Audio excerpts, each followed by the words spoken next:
গত বুধবার ৯ জুলাই সন্ধ্যা ৬টার দিকে রাজধানীর স্যার সলিমুল্লাহ মেডিকেল কলেজ ও হাসপাতালের ৩ নম্বর গেটের সামনে ব্যবসায়ী সোহাগকে নির্মমভাবে হত্যা করে একদল সন্ত্রাসী।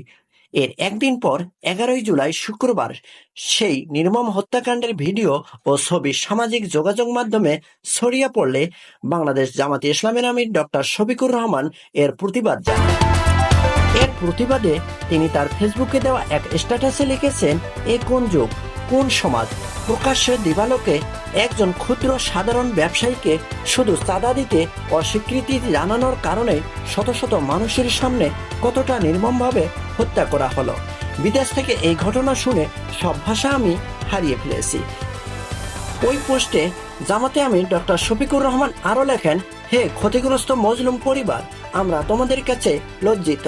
হে ব্যবসায়ী ভাই সোহাগ, তোমার এই পরিণতি হওয়ার আগে সত্যিকারের কোনো প্রতিরোধ গড়ে তুলতে পারলাম না আমরা, এই জন্য আমরা আন্তরিকভাবে লজ্জিত।